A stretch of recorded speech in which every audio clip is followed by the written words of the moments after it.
नमस्कार बच्चों, simplify academy के यूट्यूब चैनल पर आपका बहुत बहुत स्वागत है। बच्चों, आज की क्लास में हम लोग डिस्कस करने वाले हैं अपनी क्लास साइक्लोस्टोमेटा के बारे में। लास्ट लेक्चर में बच्चों हम लोग डिस्कस कर चुके हैं कि किस तरीके से जो अपना फाइलम कॉर्डेटा है, क्या क्या उनके बेसिक्स फीचर रहते हैं और किस तरीके से फाइलम कॉर्डेटा को जो है 3 सब फाइला में डिवाइड किया गया है, यूरोकॉर्डेटा, सेफेलोकॉर्डेटा एंड फिर हमने डिस्कस किया था बच्चों लास्ट जो सब फाइलम था वो था वर्टिब्रेटा। वर्टिब्रेटा का हमने ये देखा था कि वर्टिब्रेटा को जॉज के बेसिस पर 2 डिविजन होती हैं। वर्टिब्रेटा में फर्दर 2 डिविजन होती हैं on the basis of jaws. उन एनिमल्स को हम लोग एगनैथा बोलते हैं या एगनैथा बोलते हैं जो बिना जॉज के होते हैं, विदाउट जॉज। और हमने लास्ट क्लास में बच्चों ये भी पढ़ा था कि जो एगनाथा होते हैं, विदाउट जॉज जो एनिमल्स होते हैं, उनके अंदर सिर्फ एक क्लास होती है जो होती है अपनी क्लास साइक्लोस्टोमेटा। तो आज की क्लास में हम लोग वर्टिब्रेटा जो है वो है अपना सबफाइलम, उसके अंदर जो डिवीजन आता है उसको बोला गया है एगनैथा। उसके अंडर आने वाली एक इकलौती क्लास है जो अपनी है साइक्लोस्टोमेटा, उसको यहां पर डिस्कस करने वाले हैं। ठीक है, देखिए अगर बच्चों हम लोग साइक्लोस्टोमेटा वर्ड की बात करते हैं, साइक्लोस्टोमेटा, साइक्लो वर्ड का मतलब होता है राउंड या फिर सर्कल, और स्टोम वर्ड जो है उसका मतलब होता है माउथ। तो यहां पर साइक्लोस्टोमेटा क्लास के अंदर या फिर साइक्लोस्टोम्स जो होते हैं उनका जो माउथ होता है बच्चों वो होता है अपना इस तरीके से सर्कुलर। ये देखिए इस तरीके से यहां पर होने वाला है सर्कुलर माउथ। माउथ जो है वो सर्कुलर है। पहली इंपॉर्टेंट चीज, सकिंग एंड सर्कुलर माउथ। ये जो एनिमल्स होते हैं अपने क्लास साइक्लोस्टोमेटा के अंदर जो आते हैं, जिनको साइक्लोस्टोम्स बोलते हैं, they have sucking and circular mouth. पहली इंपॉर्टेंट चीज बच्चों, they have sucking and circular mouth. दूसरी इंपॉर्टेंट चीज है बच्चों की एगनैथा में आते हैं तो they do not have any jaws, they are without jaws, तभी इनको रखा गया है डिवीजन एगनैथा के अंदर। ठीक है, और इस तरीके से बच्चों जो इनके टीथ होते हैं, देखिए ये इनके टीथ हैं, टीथ डायरेक्टली जो है वो माउथ के अंदर इस तरीके से एम्बेडेड है। बहुत ही खतरनाक लग रहे हैं, है ना। तो यहां पर जो माउथ है वो रहने वाला है अपना सकिंग एंड सर्कुलर। ठीक है, और विदाउट जॉज है, जो आपके टीथ है वो डायरेक्टली एम्बेडेड है माउथ कैविटी के अंदर। जॉज नहीं है तो ये अपने मुंह को खोल और बंद नहीं कर सकते हैं, सिर्फ इनका मुंह इस तरीके से रहने वाला है। तो यहां पर जो नाम है वो माउथ के बेसिस पर ही दिया गया है, साइक्लोस्टोमेटा। देखिए अगर आप हैबिटेट की बात करते हैं बच्चों, तो जनरली इनका हैबिटेट जो होता है ये रहती है मरीन वाटर के अंदर। They live under marine water. यहां पर डायग्राम में एक इंपॉर्टेंट चीज दिख रही है बच्चों, पहले उसको डिस्कस कर लेते हैं। अगर हम बात करते हैं, ये देखिए ये एक फिश है। ठीक है, ये असली वाली फिश है जो पाइसेस में आती है, ट्रू फिशेस में आती है, जिसको हम नेक्स्ट लेक्चर में डिस्कस करेंगे। और बच्चों अगर आप यहां पर देख पा रहे हो कि मैम ये ब्लैक ब्लैक क्या है, ये ब्लैक ब्लैक क्या चिपका हुआ है इसके ऊपर, तो ये जो ब्लैक ब्लैक ऑर्गेनिजम्स यहां पर चिपके हुए हैं बच्चों इस मछली के ऊपर, ये है अपने साइक्लोस्टोम्स। ये कौन है बच्चों? ये है साइक्लोस्टोम्स, बेसिकली पेट्रोमाइजोन है, अभी डिस्कस करेंगे आगे, एग्जांपल्स में आता है। साइक्लोस्टोम है बच्चों, देखिए ये अपने सकिंग एंड सर्कुलर माउथ से इस तरीके से चिपके हुए हैं फिश के ऊपर। तो बेसिकली हमें जो साइक्लोस्टोम्स है वो कहां देखने के लिए मिलेंगे? वो मिलेंगे हमें as ectoparasites on some fishes, ectoparasites on some fishes. तो मरीन वाटर के अंदर हमें जो मछलियां मिलती हैं उनके ऊपर ये मिलते हैं एज अ एक्टोपैरासाइट। हमने पढ़ा हुआ है पैरासाइट वो ऑर्गेनिजम्स होते हैं जो होस्ट को नुकसान पहुंचाते हैं, उसकी बॉडी से न्यूट्रिशन ड्राइव करते हैं और उनको हमेशा फायदा होता है। किसको? पैरासाइट को। इसका मतलब ये जो साइक्लोस्टोम्स है इनको फायदा होने वाला है, दे आर प्लस, एंड जो ये फिश है बच्चों इनको होने वाला है नुकसान, तो ये माइनस। तो पैरासाइटिज्म एक ऐसा रिलेशनशिप होता है जिसमें एक ऑर्गेनिज्म को फायदा होता है, एक ऑर्गेनिज्म को होता है नुकसान। तो यहां पर ये मछलियां जो है ये फायदा, ये अपना न्यूट्रिशन ऑब्टेन कर रही हैं इन फिशेस की बॉडी पे इस तरीके से चिपक के। तो ये क्या करती है, इस तरीके से इनके सर्कुलर सकिंग माउथ है, फिश की बॉडी को इस तरीके से फिश की बॉडी पर अटैच करेंगे और वहीं से ये अपना न्यूट्रिशन सक करती है।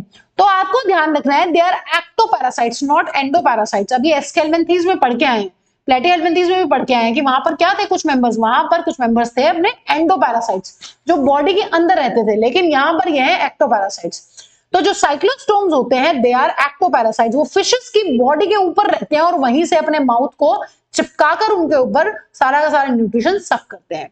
देखिए जनरली बच्चों आपको जो ये साइक्लोस्टोम्स होते हैं मरीन वाटर में देखने के लिए मिलने वाले हैं, जहां पर नमक की कॉन्सेंट्रेशन जो है बहुत हाई होगी। लेकिन बच्चों जब इनको एग देने होते हैं या एग रिलीज करनी होती है, इनको स्पॉनिंग करनी होती है, स्पॉनिंग का मतलब होता है एग लेइंग। जब इनके जीवन में एक इवेंट आता है एग ले करने का, एग ले करने का क्या मतलब है, एग ले करेंगे, एग से क्या बनेगा, फर्टिलाइज होकर फिर बनेगा जाइगोट, जाइगोट से बनेगा यहाँ पर एम्ब्रियो और एम्ब्रियो से बनेगा यहाँ पर लार्वा। इनमें इनडायरेक्ट डेवलपमेंट होती है तो यहाँ पर भी लार्वा बनता है। देखिए क्या होगा बच्चों, ये कभी भी जो स्पॉनिंग वाली इवेंट है कभी भी उसको मरीन वाटर में नहीं करते हैं। स्पॉनिंग के लिए साइक्लोसोम्स जो होते हैं बच्चों, इनको आना पड़ता है हमेशा फ्रेश वाटर में। इनके जो एडल्ट हैं बच्चों वो रहते कहाँ है, रहते वो मरीन वाटर में ही है, लेकिन जब भी एग रिलीज करना होता है इनको मरीन वाटर को छोड़ के फ्रेश वाटर में जाना पड़ता है। तो फ्रेश वाटर में ही करेंगे एग रिलीज, वहीं पर होगा लार्वा। लेकिन जो लार्वा होता है बच्चों वो after Metamorphosis, larva after Metamorphosis, Metamorphosis का मतलब होता है वो इवेंट्स जिनके अंडर को एक लार्वा जाएगा, लार्वा क्या करेगा, लार्वा अपने अंदर कुछ चेंजेस लाएगा और वो एडल्ट बनेगा, तो उन्हीं इवेंट्स को बोलते हैं मेटामॉर्फोसिस। ठीक है, larva after metamorphosis grows into adult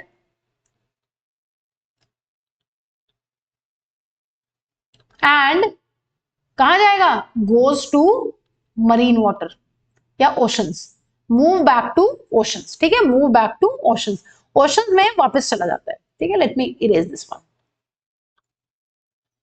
ठीक है, और फिर से कहां चला जाएगा, फिर से मरीन वाटर में चला जाएगा। इसका मतलब इनकी लाइफ साइकिल में क्या है, ये एक्टोपैरासाइट्स तो हैं, फिशेस के ऊपर तो रहते हैं, जनरली कहां रहते हैं, जनरली रहते हैं मरीन वाटर में। लेकिन जब इनको एग लेइंग वाली इवेंट करनी होती है तो ये चले जाते हैं फ्रेश वाटर में।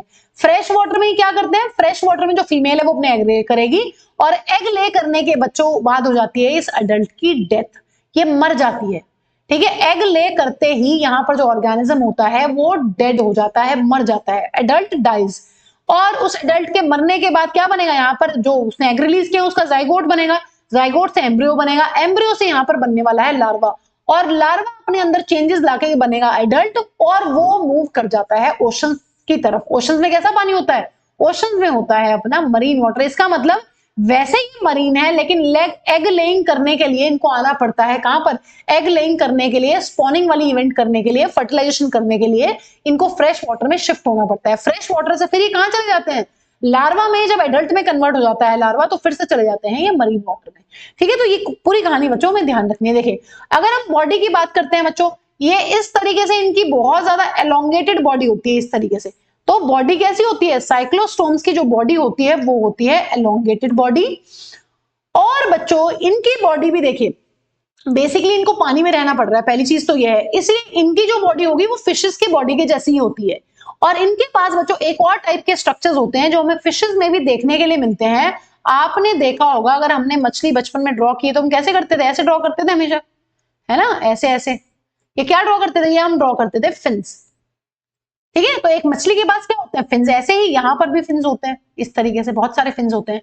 लेकिन बच्चों जो फिशेस होती हैं, अभी हम आगे भी पढ़ेंगे इन चीजों को, हमने देखा हुआ है, हमने बचपन में बहुत डायग्राम्स बनाई हुई हैं, जो हमारे फिशेस होते हैं उनके पास हमारे पेयर्ड फिन्स भी होते हैं और उनके पास मैम अनपेयर्ड फिन्स भी होते हैं। ये फिन्स किस चीज में हेल्प करते हैं बच्चों, फिशेस को, ये जो फिन्स होते हैं मैम ये हेल्प करते हैं एक फिश को स्विम करने में अंडर द वाटर। पानी के अंदर स्विमिंग करने में एक फिश को कौन हेल्प करते हैं, फिन्स। ठीक है, तो फिशेस के पास होते हैं फिन्स, वो पेयर्ड भी हो सकते हैं, वो अनपेयर्ड भी।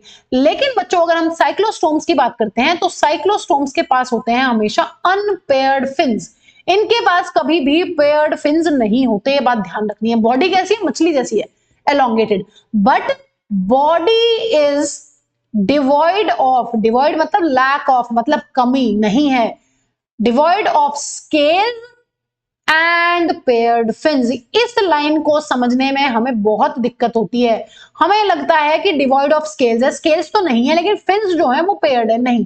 डिवॉइड का मतलब है कमी ना होना, नहीं है इनके पास दोनों चीजें, कौन कौन, scale as well as paired fins. ना तो इनके पास स्केल है, एक मछली की बॉडी में हम लोग क्या बनाते हैं, इस तरीके से बनाते हैं, जो इस तरीके से क्या बनाते थे, एक फिश की बॉडी के ऊपर हमने देखे हुए हैं बहुत सारे स्केल्स इस तरीके से। अभी पढ़ेंगे जब नेक्स्ट लेक्चर में हम लोग पढ़ने वाले हैं पाइसेस के बारे में, तो वहां पे पढ़ेंगे कि फिशेस की बॉडी में किस किस तरह के स्केल होते हैं, अलग अलग टाइप के स्केल्स होते हैं, लेकिन हमें इतना आइडिया है कि स्केल क्या होते हैं। तो यहाँ पर कोई भी स्केल नहीं है, यहाँ पर कुछ स्केल नहीं है हमारे पास। इसका मतलब साइक्लोस्टोम्स की जो बॉडी होती है वो इलोंगेटेड होती है, बहुत लंबी सी होती है, स्ट्रीमलाइंड होती है, क्योंकि पानी में बहुत इजीली स्विम कर पाएंगे। और इनकी बॉडी पर ना स्केल देखने के लिए मिलते हैं और ना ही इनकी बॉडी के पास होते हैं कोई भी पेयर्ड फिन्स। इसका मतलब हम यहां पर ये लिख सकते हैं कि दे हैव अनपेयर्ड फिन्स। इसमें कोई गलत बात नहीं है, उनके पास फिन्स हैं। कौन से फिन्स हैं? अनपेयर्ड। जो यहां पर देखिए ये वाला फिन भी सिर्फ एक है, ये वाला फिन भी एक है, ये वाला फिन भी सिर्फ एक है, लेकिन मछली में दोनों टाइप के फिन्स मिलते हैं जिनको हम ट्रू फिशेस कहते हैं। उनमें हमें दोनों टाइप के फिन्स मिलते हैं। वहां पर जोड़े में भी होते हैं कुछ फिन्स और कुछ फिन्स जो है वो सिंपल एक एक भी होते हैं। ठीक है, तो ये बात यहाँ पर बिल्कुल क्लियर होनी चाहिए। देखिए अब रेस्पिरेशन की बात कर लेते हैं। हमें पता है जो एक्वाटिक ऑर्गेनिजम्स होते हैं मैम उनके पास होती है गिल स्लिट्स। ठीक है, तो यहां पर भी है। यहां पर बच्चों हमें देखने के लिए मिलती है 6 to 15 pairs of gill slits for respiration. Maximum जितने भी अपने एक्वाटिक ऑर्गेनिजम्स होते हैं उनमें हमें गिल स्लिट्स देखने के लिए मिलती हैं। अभी हमने हेमिकॉर्डेटा में भी पढ़ा है, हेमिकॉर्डेट्स जो है वो अपने मरीन एनिमल्स हैं, उनमें भी हमें गिल्स देखने के लिए मिलती हैं। ठीक है, नंबर बच्चों ध्यान रखना है 6 to 15। देखिए यहां पर कितनी दिखाई गई है? 1 2 3 4 5 6 7। 7 इधर है और 7 ही उधर होंगी, तो 6 से लेकर 15 तक कितनी भी पेयर्स में मिलेंगी। पेयर्स में अगर 6 यहां है तो 6 यहां होंगी, अगर इधर इस साइड 7 है तो इधर भी 7 होंगी। तो इस तरीके से हम देख सकते हैं हमें यहाँ पर एक ही फिन का सिर्फ एक ही पेयर नजर आ रहा है। ऐसे ही सेम उस साइड भी मिलने वाले हैं। ठीक है, तो ये देखिए ये कैसे है बच्चों? ये है अपने अनपेयर्ड फिन्स। यहाँ पर ये बॉडी पर क्या है? अनपेयर्ड फिन्स हैं। और देखिए बॉडी कैसी है बच्चों? बॉडी है अपनी एलोंगेटेड। माउथ कैसा होगा? माउथ होगा सर्कुलर और टीथ इस तरीके से एम्बेडेड होंगे माउथ के अंदर। ठीक है, तो ये सारी बातें हमें इस डायग्राम से क्लियर है। बॉडी किस तरीके की है, फिन्स किस तरीके के हैं, कोई भी स्केल नहीं है यहाँ पर। देखिए नो स्केल। माउथ के बारे में पता चल रहा है कि माउथ कैसा होगा? माउथ है यहाँ पर सर्कुलर। और हमें इस डायग्राम में ये भी पता चल रहा है कि रेस्पिरेशन के लिए होंगी अपनी गिल स्लिट्स। कितनी नंबर में होंगी बच्चों? 6 to 15 pairs of gill slits. ये बात ध्यान रखनी है। ठीक है, रेस्पिरेशन वाली। अब बात कर लेते हैं बच्चों क्रेनियम और वर्टिब्रल कॉलम की। देखिए पहले तो ये पता होना चाहिए कि क्रेनियम क्या होता है, वर्टिब्रल कॉलम क्या होती है। क्रेनियम का मतलब होता है बच्चों वो बोनी कवरिंग जो हमारे ब्रेन को कवर करता है। ये जो हमारा स्कल है जिसके अंदर हमारा ब्रेन प्रोटेक्टेड है इस तरीके से, ये हमारा स्कल है। ये क्या है बच्चों? इस तरीके से ये है मैम हमारे ब्रेन का टिश्यू। इनके पास भी इसी तरीके से क्या होगा? यहाँ पर टिश्यू होगा ब्रेन का। और ये जो ऊपर से बोनी स्ट्रक्चर है जो इसको कवर करता है, हमारे अंदर बच्चों ये स्ट्रक्चर बोनी होता है। अगर हम क्रेनियम की बात करें, क्रेनियम और skull is the covering of brain.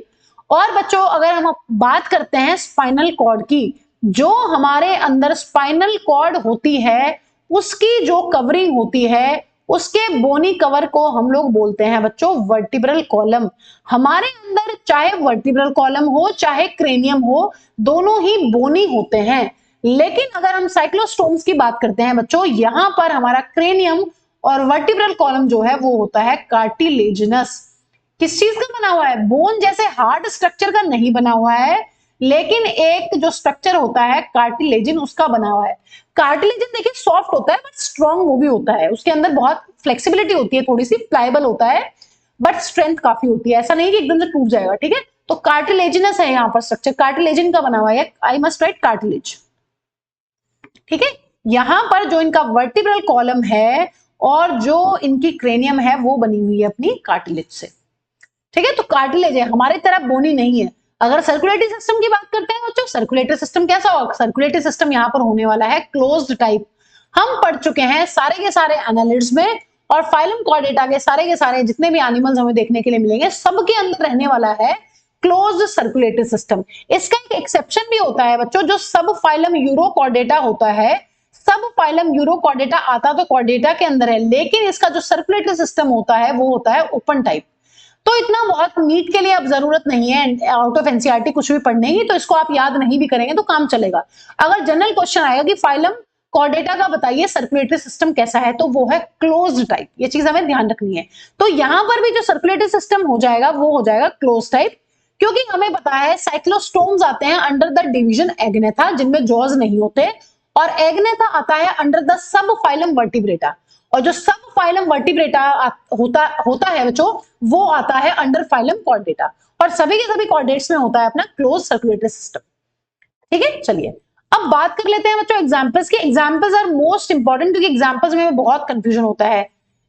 देखिए अगर ये डायग्राम देके पूछ लेगा तो ये डायग्राम है बच्चों अपना पेट्रोमाइजोन का। हमें मछली से कंफ्यूज नहीं करना है। कई बार हमें एग्जाम में अगर डायग्राम पूछ लेगा तो हम लिख के आ जाएंगे this is a fish. Fish नहीं है, ये ध्यान रखना है, ठीक है। आप इसके गिल स्लिट्स को भी वो कर सकते हैं काउंट, अगर आपको नहीं क्लियर है। अभी पढ़ेंगे हम लोग आगे चल के फिशेस के अंदर कि उनके अंदर कितनी गिल स्लिट्स होती हैं, कितने गिल्स के पेयर होते हैं। तो यहाँ पर 6 to 15 पेयर्स हैं, ठीक है। पेट्रोमाइजोन का जो कॉमन नेम होता है बच्चों वो होता है लेम्प्रे।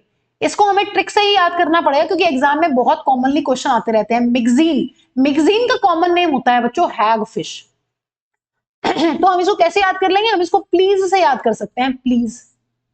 PL जो हमारी पेट्रोमाइजोन होती है उसका नाम होता है लेम्प्रे और माई हैग, ठीक है। मिक्सीन जो होती है वो होती है हैगफिश। तो ये आपको ट्रिक से याद करना ही पड़ेगा। और ये होते हैं हमारे जॉलेस वर्टिब्रेट्स जो आते हैं अंडर द डिवीजन एगनेथा, क्योंकि इनके पास जॉज नहीं है। तो बच्चों examples are most important. Petromyzon क्या होता है, पेट्रोमाइजोन अपना होता है लेम्प्रे कॉमन नेम और मिक्सीन का कॉमन नेम होता है हैगफिश, ठीक है। ये दोनों एग्जांपल्स हमें करने हैं यहाँ पर साइक्लोस्टोम्स के लिए, ठीक है। थैंक्स फॉर वॉचिंग बच्चों, मिलते हैं अपनी अगली लेक्चर में जिसमें हम लोग डिस्कस करने वाले हैं सुपर क्लास स्पाइसेस, ठीक है।